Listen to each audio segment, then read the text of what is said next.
Assessment for learning BEd second year के लिए जो सीरीज शुरू की थी मैंने एमसीक्यूज़ की, उसी के अंदर है ये पार्ट 2। स्टार्ट करते हैं क्वेश्चन से। Question number first, what is the full form of CCE? CCE की फुल फॉर्म क्या है? CCE continuous complete evaluation, continuous comprehensive evaluation, या फिर कॉम्प्रिहेंसिव कंटिन्यूअस एवैल्यूएशन, या फिर none of the above. It's option number C, that is comprehensive continuous evaluation. जैसे FS, SS, formative assessment, summative assessment आए थे, उसी तरीके से सीसीई पैटर्न भी शुरू हुआ था। और उसकी फुल फॉर्म है कॉम्प्रिहेंसिव कंटिन्यूअस एवैल्यूएशन। कॉम्प्रिहेंसिव मतलब अंडरस्टैंडेबल, एंड कंटिन्यूअस मतलब लगातार एवैल्यूएट करते रहना, ठीक है ना, यानी कि कंक्लूजन ड्रॉ करते रहना। Then comes a question number 2, evaluation can be defined as. Evaluation को हम कैसे डिफाइन कर सकते हैं? Interval part of the teaching, ये बहुत इंपॉर्टेंट पार्ट है टीचिंग का। Goes on during the lessons and units, जब लेसन और यूनिट्स टीचर पढ़ा रहा होता है तब भी हम एवैल्यूएशन जो होता है वो हमें देखने को मिलता है। Related to the teachers goals and the point of view of teaching, teacher ने जो भी दिमाग में अपने गोल डिसाइड किया है कि क्या टीच करना है, और उनका जो point of view of teaching है ये उससे भी रिलेटेड है, या फिर all of above. Evaluation can be defined as, evaluation के अंदर ये तीनों ही पॉइंट्स आते हैं, ये इंपॉर्टेंट पार्ट है टीचिंग का। लेसन्स और यूनिट्स के दौरान, मतलब जिस वक्त पे during the hours of the lessons and the units, teacher can also evaluate at that time also. और related to the teachers goals and the points of the view of teaching, इनसे भी related होता है। तो option number D is the right answer, that is all of above. Major recommendations of the NCF 2005 were, NCF 2005 जो है उसकी major recommendations क्या थी? Ensuring pre school education to the children, के बच्चों को प्री स्कूल एजुकेशन कंपलसरी की जाए, सभी को इंश्योर की जाए। Implementation of the semesterization at the secondary and the higher secondary stages, secondary और हायर सेकेंडरी स्टेजेस में सेमेस्टर वाइज जो है स्टडीज़ करवाई जाए, ठीक है। सेमेस्टर फर्स्ट एंड सेकंड के अंदर, जैसे अभी भी हमारे जितने भी कोर्सेज होते हैं, करिकुलम्स होते हैं, वो डिवाइड हो जाते हैं सेमेस्टर्स के अंदर, ठीक है। बोथ ए एंड बी, या फिर none of the above. It's option number C, that is both A and B. NCF 2005 ने जो रिकमेंडेशन दी थी, जो सिफारिशें की थी, उसके अंदर ये दोनों ही पॉइंट इंक्लूड हुए हैं। Then comes a question number fourth, main objectives of NCF national curriculum framework 2005 were, ठीक है। जो बहुत ही ईजी वन क्वेश्चन होंगे उनके अंदर एनसीएफ की फुल फॉर्म भी आपसे पूछी जा सकती है। फिर उसके बाद वही मॉडरेट एंड टफ वन होंगे। तो ये कहता है कि क्या ऑब्जेक्टिव्स थे एनसीएफ के? Curriculum should be child centred, जो भी करिकुलम डिज़ाइन किया जाए, सिलेबस बनाया जाए, वो चाइल्ड सेंटर्ड होना चाहिए, बच्चे के ऊपर पूरा फोकस होना चाहिए, ठीक है। What they need to learn, develop a rational outlook, एक लॉजिकल आउटलुक डेवलप करे। Curriculum must be related to the life, life से रिलेटेड सिलेबस जो है वो डिसाइड करना चाहिए। Practically student must be able to apply the knowledge, all of above, या फिर ये सभी। Option number D, that is all of above.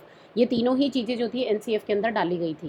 Then comes the question number fifth, which of the following is not the limitations of the NCF, इनमें से कौन है जो कि एनसीएफ की लिमिटेशन नहीं है? अब कोई भी प्रोजेक्ट और प्लान आता है, कोई भी 5 ईयर प्लानिंग और पॉलिसीज, रूल्स एंड रेगुलेशंस अगर गवर्नमेंट डिसाइड करती है, then apart from having advantages there are certain limitations also, ठीक है। तो लिमिटेशन हमेशा होती है, तो ये लिमिटेशन की बात हो रही है यहाँ पे कि इनमें से कौन है जो कि एनसीएफ 2005 की लिमिटेशन नहीं है।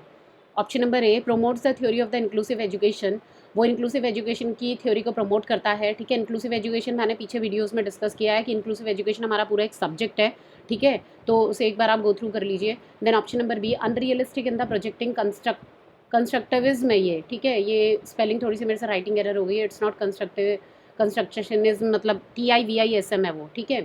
Constructivism, unrealistic in projecting the constructivism, ये अनरियलिस्टिक दिखाता है। कंस्ट्रक्टिव क्या होता है? आइडिया ऑफ नॉलेज, ठीक है। जब हम idea that the knowledge constructed by the knower based on the mental activity, एक जो नोअर है, एक जो रिसीवर है, एक जो स्टूडेंट है, वो अपने आइडियाज़ और अपनी नॉलेज खुद क्रिएट करता है with the help of the activities, ठीक है। वो अपने मेंटल मॉडल्स को एकोमोडेट करता है न्यू एक्सपीरियंसेस के अंदर, ठीक है। Then option number D, implementing the suggested curriculum request huge infrastructure, examination reforms option number C, या फिर implementing the suggested curriculum request huge infrastructure. अगर करिकुलम को, जो एनसीएफ 2005 के अंदर जितना भी करिकुलम होता है, उसको इंफ्रास्ट्रक्चर बहुत ज़्यादा ह्यूज अमाउंट में चाहिए होता है, राइट, इम्प्लीमेंट करने के लिए। तो और एग्जामिनेशन रिफॉर्म्स, इनमें से कौन है जो इसका लिमिटेशन नहीं है? Option number A, that is promotes the theory of inclusive education, ठीक है। इंक्लूसिव एजुकेशन की थ्योरी को प्रमोट करना इसका लिमिटेशन नहीं है। Then come the question number 6, what are the variables in the teaching learning process, teaching learning process के अंदर वेरिएबल्स क्या हैं? वेरिएबल का मतलब होता है चेंज, ठीक है, चेंज होना।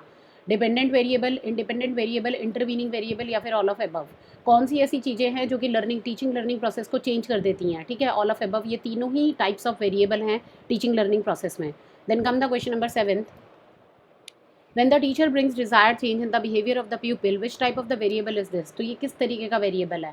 Independent variable, dependent variable, intervening variable, none of the above. जब टीचर किसी भी स्टूडेंट के बिहेवियर के अंदर पर्टिकुलर चेंजेस लाने की कोशिश करता है तो वो डिपेंडेंट वेरिएबल है या फिर इंडिपेंडेंट वेरिएबल है। यहाँ पे teacher is trying to make some changes in the behavior of the pupil, then it is independent variable because student जो है वो टीचर के ऊपर डिपेंड नहीं है, ठीक है। And teacher is freely trying to make behavioural changes in the nature of the people. Then option number A is right, ये इंडिपेंडेंट वेरिएबल है। Then come the question number 8th, anxiety, fatigue, reinforcement, motivation are which type of variable? ये किस तरीके के variable है?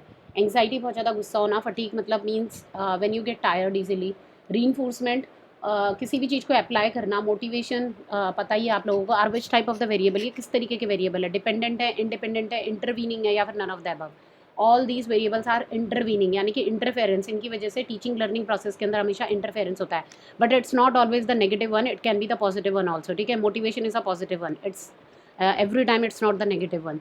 तो intervening ही हैं ये सारे के सारे variables, anxiety, fatigue, reinforcement and motivation. Then comes the question number 9th, when the learner construct their own knowledge on the basis of their prior knowledge and interaction with the environment, it is termed as। जब learner construct करता है their own knowledge, अपनी खुद की knowledge, on the basis of their prior knowledge, उन्होंने पहले से भी कुछ नॉलेज अपनी गैदर कर रखी है और फिर वो एनवायरनमेंट के साथ इंटरेक्ट करके they enhance their knowledge, then what type of learning it is, ठीक है। Independent learning, qualitative learning, constructive learning या फिर none of the above? It's option number C, constructive learning, ठीक है।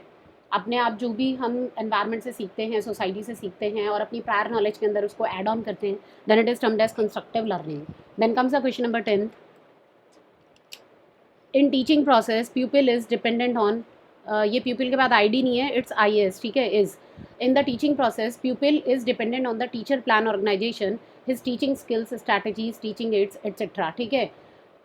टीचिंग प्रोसेस के अंदर, किस टीचिंग प्रोसेस के अंदर जो बच्चे होते हैं वो टीचर के ऊपर डिपेंडेंट है फॉर देयर प्लान, कि टीचर ने क्या प्लान किया है, what they are going to teach us, ठीक है। Their organisation, their teaching skills, उनके स्ट्रैटेजीज क्या हैं, what the plan work they are trying to make, and their teaching aids, ठीक है, what the teaching aids they are utilising.